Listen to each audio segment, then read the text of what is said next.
liftoff, normal, pivot Here tracking. we have a majestic liftoff of LVM-3 M4 rocket carrying India's prestigious Chandrayaan-3 spacecraft. P2 tracking.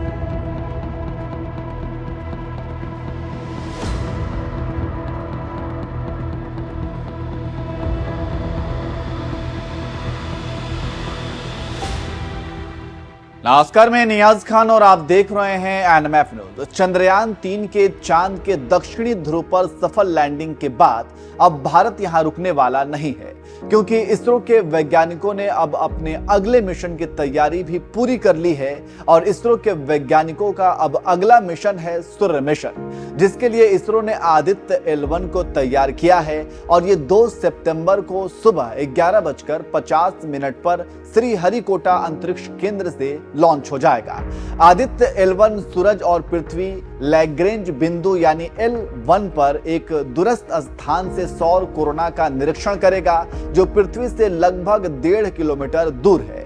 वहीं PTI के मुताबिक वैज्ञानिकों को उम्मीद है कि आदित्य L1 सूरज के अतीत, वर्तमान और भविष्य की नई जानकारियां इकट्ठा करेगा और भविष्य में जलवायु में होने वाले परिवर्तन को समझने और उसे संतुलित करने में ये जानकारियां महत्वपूर्ण साबित हो सकती हैं। वैज्ञानिकों के मुताबिक आदित्य L1 पहले लैग्रेंजियन बिंदु तक जाएगा, जो पृथ्वी से करीब 15 लाख किलोमीटर दूर है, और फिर वहां उस डेटा को प्रसारित करेगा, जिसका अधिकांश भाग पहली बार अंतरिक्ष में किसी प्लेटफॉर्म से वैज्ञानिक समुदाय के पास आएगा।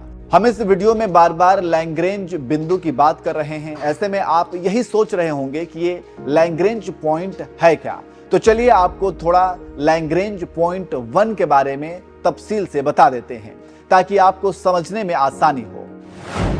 क्या है लैग्रेंज पॉइंट 1?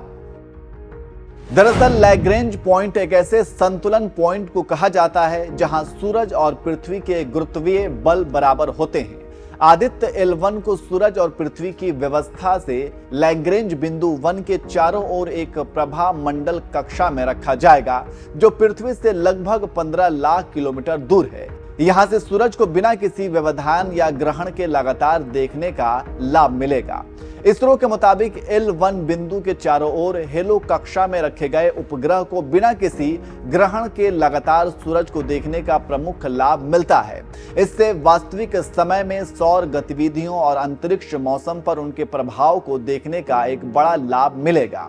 आपको बता दें कि आदित्य L1 अंतरिक्ष यान को PSLV C-51 रॉकेट का उपयोग करके लॉन्च किया जाएगा।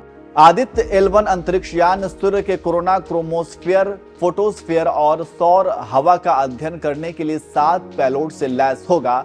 ये 7 पेलोड्स मिलकर सूरज की खोज करेंगे। इनमें सबसे पहले पेलोड्स का नाम आता है VELC यानी विजिबल लाइन एमिसर कोरोनोग्राफ। इसे इंडियन इंस्टीट्यूट ऑफ एस्ट्रोफिजिक्स ने बनाया है। सूर्ययान में लगा VELC सूरज की HD फोटो लेगा। इस स्पेसक्राफ्ट को PSLV रॉकेट से लॉन्च किया जाएगा। इस पेलोड में लगा कैमरा सूरज की हाई रेजोल्यूशन तस्वीरें लेगा, साथ ही स्पेक्ट्रोस्कोपी और पोलैरोमेट्री भी करेगा। दूसरे पेलोड का नाम है PAPA यानी plasma analyser package for Aditya. यह सूरज की गर्म हवाओं में मौजूद इलेक्ट्रॉन्स और भारी आयन की दिशाओं और उनकी स्टडी करेगा। कितनी गर्मी है इन हवाओं में, इसका पता करेगा। साथ ही चार्ज्ड कणों यानी आयंस के वजन का भी पता करेगा।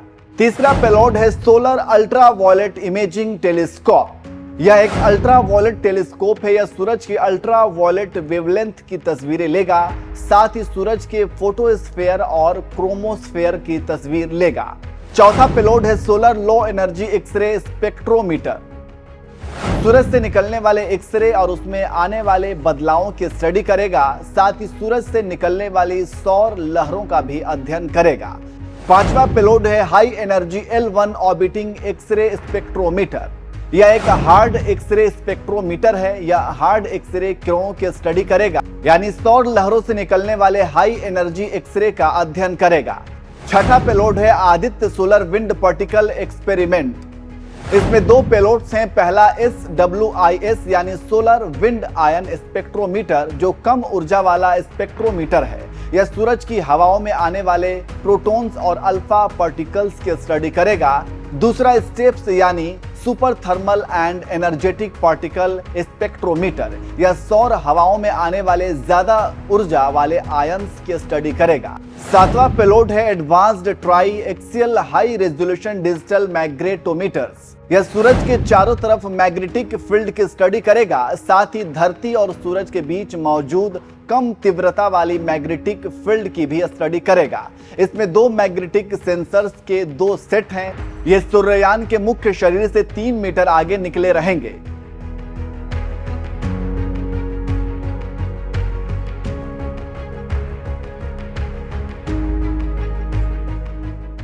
तो इस तरह से आप इन 7 पेलोड्स के बारे में समझ गए होंगे कि ये सूरज के किन किन जानकारियों की खोज करेंगे और कैसे करेंगे। तो इस तरह से 2 सितंबर को भारत विज्ञान के क्षेत्र में एक और इतिहास रचने के लिए पूरी तरह से तैयार है।